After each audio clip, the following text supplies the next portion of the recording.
দীপ্ত সংবাদ।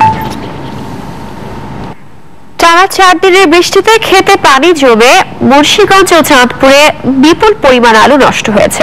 এতে লোকসানের মুখে পড়েছে কৃষক। দ্রুত পানি নিষ্কাশনের চেষ্টা করছে তারা। মুন্সিগঞ্জে এবার মোট ৩৯,৩০০ হেক্টর জমিতে আলুর আবাদ হয়েছে। ফলনও হয়েছে ভালো। তবে আলু তোলার মৌসুমের শুরুতেই টানা 4 দিনের বৃষ্টিতে পানি জমে গেছে বেশিরভাগ আলু খেতে। এতে বড় ধরনের ক্ষতির শঙ্কায় দিন কাটছে কৃষকদের। প্রায় 15 গানি ক্ষেতের মতো আবাদ করেছিলাম, মাত্র 3 গানি ক্ষেত তুলছি। টাকা পয়সাও নাই, যেগুলা টাকা পয়সা ছিল ওগুলা শেষ। জেলা কৃষি কর্মকর্তা জানান, জমিতে পানি জমে থাকলে আলু বাঁচানো অসম্ভব হয়ে পড়বে।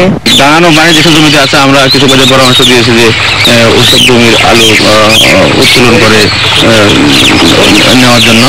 চাঁদপুরেও খেতে পানি জমায় নষ্ট হচ্ছে আলু, আর কৃষক চিন্তিত হয়ে পড়েছে ব্যাংকের ঋণ পরিশোধ নিয়ে। পানিতে আলুকে তলিয়ে দেওয়া, তো আমি বাইরের থেকে দ্রুত বেগে আলু ওঠার জন্য লেবার আনছি, কিন্তু লেবার যে আনছি আমি 50 টাকা করে লেবারের টাকা হবে না। মোটামুটি 18 লাখ টাকার মতন আমার ইনভেস্ট। মোটামুটি সবই